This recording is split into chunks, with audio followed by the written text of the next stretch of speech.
Gregorio Sendania of the Office for Media Affairs.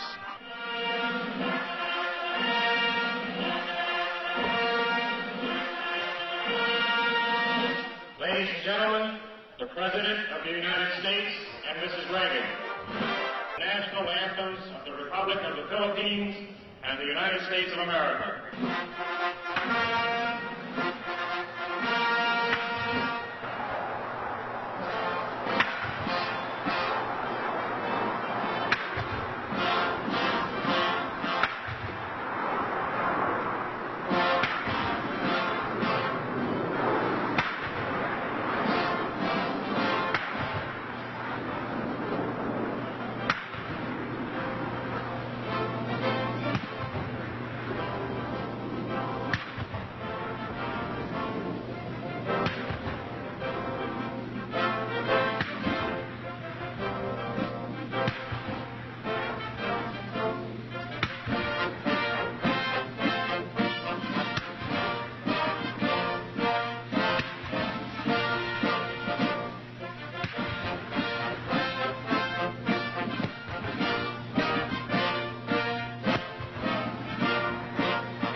Pandaigdigang pakikipaghamok. Si Ginoong Reagan, mga kaibigan, dahil lang po sa ilang bagay na ang inyo po nakikita, mga kaibigan, ay bahagi po ng tinatawag na Old Guards. Ito po ang kanilang sandatahang lakas na bahagi po ng grupong revolusyonaryo, at ito po ay kinabibilangan ng mga bahagi po ng sandatahang lakas po nila, ang kanilang lakas pangkatihan. Ang ipinakikita ngayon ay isang espesyal na pagdaloy sa marcha na tinatawag po nilang Revolutionary March para po sa kanilang mahal na Pangulo. Mr. President, Mrs. Marcos, it gives me special pleasure to welcome you to the United States. Mrs. Reagan and I have been long looking forward to returning the hospitality you showed us on our 1969 visit to your country. Our two peoples enjoy a close friendship, one forged in shared history and common ideals. In World War II, Americans and Filipinos fought side by side in the defense of freedom, a struggle in which you, Mr. President, personally fought so valiantly. The values for which we struggled, independence, liberty, democracy, justice, equality, are engraved in our constitutions and embodied in our people's aspirations. Today, our ties remain strong, benefiting each of us over the full range of our relations. Politically, we tend to view many world issues the same general way. Yours, Mr. President, is a respected voice for reason and moderation in international forums. The Philippines, with its ASEAN partners, has taken the lead in search for self-determination for the people of Kampuchea. In that vein, let me also pay tribute to you and Mrs. Marcos' personal leadership and commitment to the care of refugees in Southeast Asia. Under your direct sponsorship, the Philippines Refugee Processing Center has become a model of its kind in encouraging the development of self-sufficiency and the restoration of human dignity. The Philippines and you, Mr. President, play an important role in addressing the problems of economic development in the world.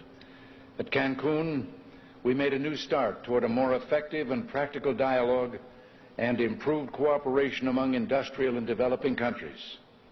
Your leadership in that area, Mr. President, is vital and widely respected.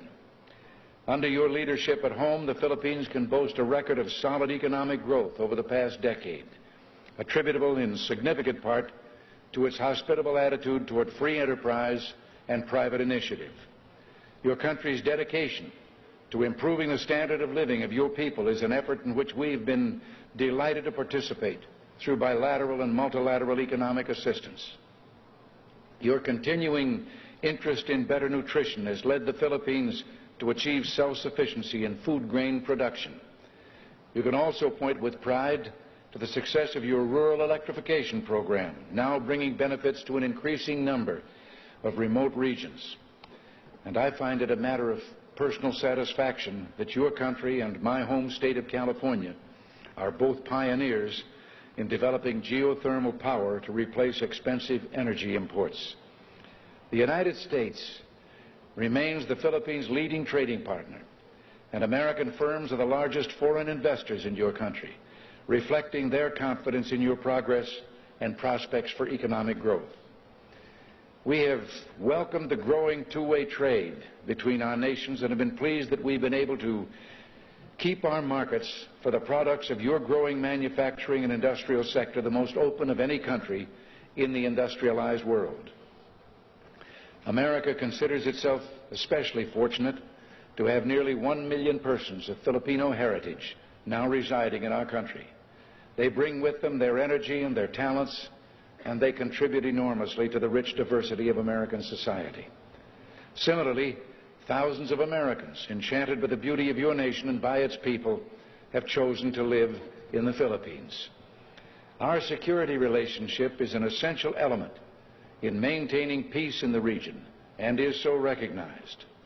This relationship, one of several we have in the Western Pacific, threatens no one but contributes to the shield behind which the whole region can develop socially and economically.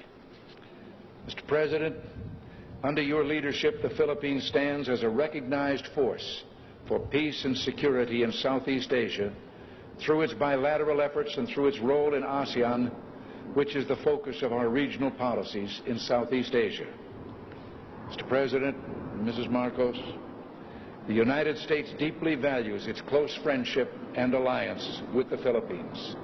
We seek to use this visit to further strengthen our ties with your country.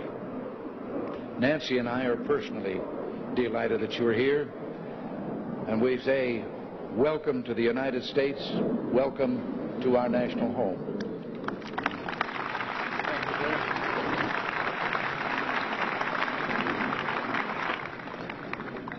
Thank you very much, President Reagan. Mrs. Reagan, members of the Cabinet, distinguished guests, my friends,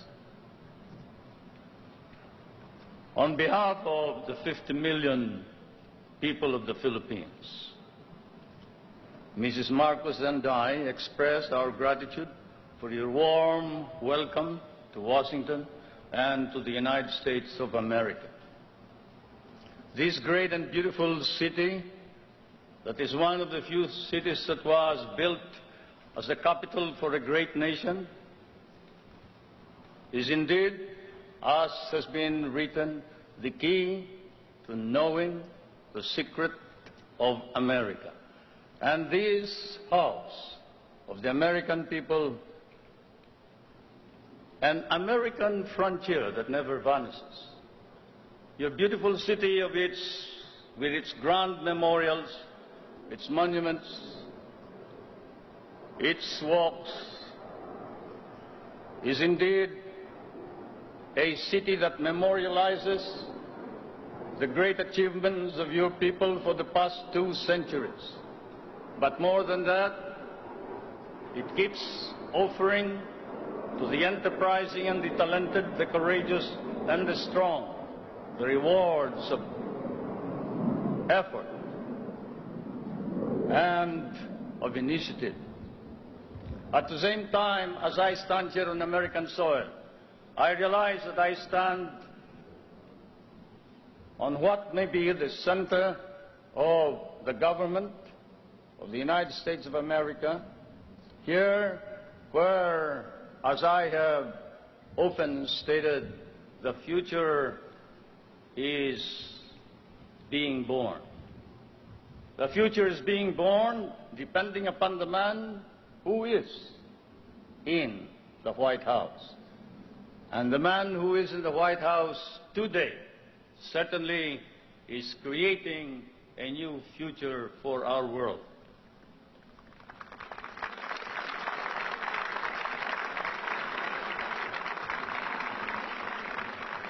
For Mr. President, I come from that part of the world wherein the poorest of the world's population live. I come from that part of the world that cherishes an image of America with its ideals, its dreams, its illusions. I come from the Philippines, a part of Asia which has been molded along the principles of American democracy. We learn to love these ideals and principles, and we lost 1 million of our people fighting for them in the last war. We have always stood by these ideals. We shall continue to do so, whatever may be the cost, at the risk of our fortunes, our lives, but more important of all, our honor. We stand for the ideals of democracy that is our legacy from the United States of America.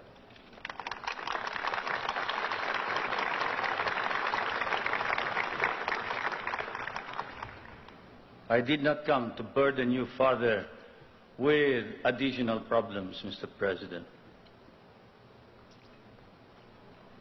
For I know that, as I have said in many a speech before my own people and before the world, fate and destiny has decreed that the United States of America be the trustee of modern civilization against the threat of a possible second dark ages. And America cannot fail. And therefore, we, the Filipino people, come and bring to you a prayer that God in His divine providence may grant you guidance, strengthen both your heart and hand, so that that hand may be strong on the lever of power and save our humanity.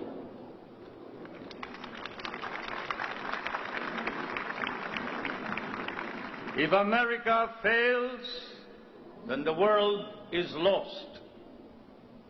And thus, Mr. President, I can assure you that throughout all of Asia, there is nothing but a reservoir of goodwill for you, the American people, and the United States of America. Once again, may I say thank you for your warm welcome and your hospitality, which I know we will never be able to reciprocate. Thank you.